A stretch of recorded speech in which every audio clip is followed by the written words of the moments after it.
In a car accident this morning and had an experience that is so human, I think people forget it can happen. There's a stretch of Denver where you're basically forced to make a turn. It's this connecting point for all these different roads. Tons of accidents happen there. Sure enough, I'm trying to get over. Cars don't want to let me over. I have my blinker on. I'm trying to get over. Kind of have to force myself into a spot, and somebody doesn't want to let me in. We play chicken for a second. Bam, we hit each other. We pull over. I'm fucking pissed. I don't know who told me this, but somebody once said anger from a man is an invitation to physical violence because that's the last step before you get there. I try not to be angry, but I'm fucking pissed. So I get out of my car, I look at his car, and I see there are 2 children in the back. I can see that he is fucking pissed because he's on the other side of this just thinking, you fucking idiot, if you would have just waited another second, none of this would have happened. But I walk up to him, stick my hand out and say, "Are you guys okay? My name's Andrew." I don't know what happened here beyond the sudden realization that we are just both people trying to figure out our own lives. But he looks at my truck, sees my window smashed out, asks me about it. Happened 2 days ago, just bad luck. I see the shirt that he's wearing. It's a band that I happen to know. We talk about it.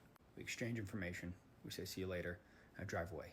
I drive about 20 minutes down the road and I text him and say, hey dude, do you just want to handle this without insurance? He says, hey man, give me a call. And before I can say anything, he picks up the phone and says, dude, I'm sorry for the way that I reacted. I'm sorry for how I acted.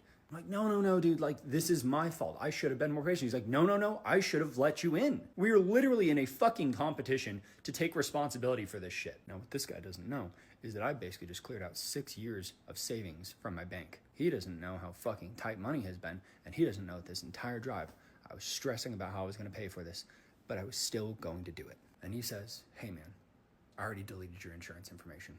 Don't worry about it. Oh my fucking God. I said, dude, please let me pay for something. Let me Venmo you a couple $100. Please let me do something. He says, no, dude, it's okay. It happens. And then we sat on the phone for 15 minutes and talked about fucking music. Talked about how fucking insane our lives have been recently and how it just seems like we can't catch a fucking break. And I don't know who was in the right. Maybe I needed to wait. Maybe he needed to let me over. I don't know. It's neither here nor there. His car was damaged. My truck is fine. I feel like I'm in the wrong. And he still excused it at an expense to himself. I don't know why it happened this way. You know, I give you some trite bullshit about like, oh, you always have a chance to be nice to someone and give grace. But I don't really know what to say. Ethan, if you see this, thank you, man. Seriously. And again, I'm sorry.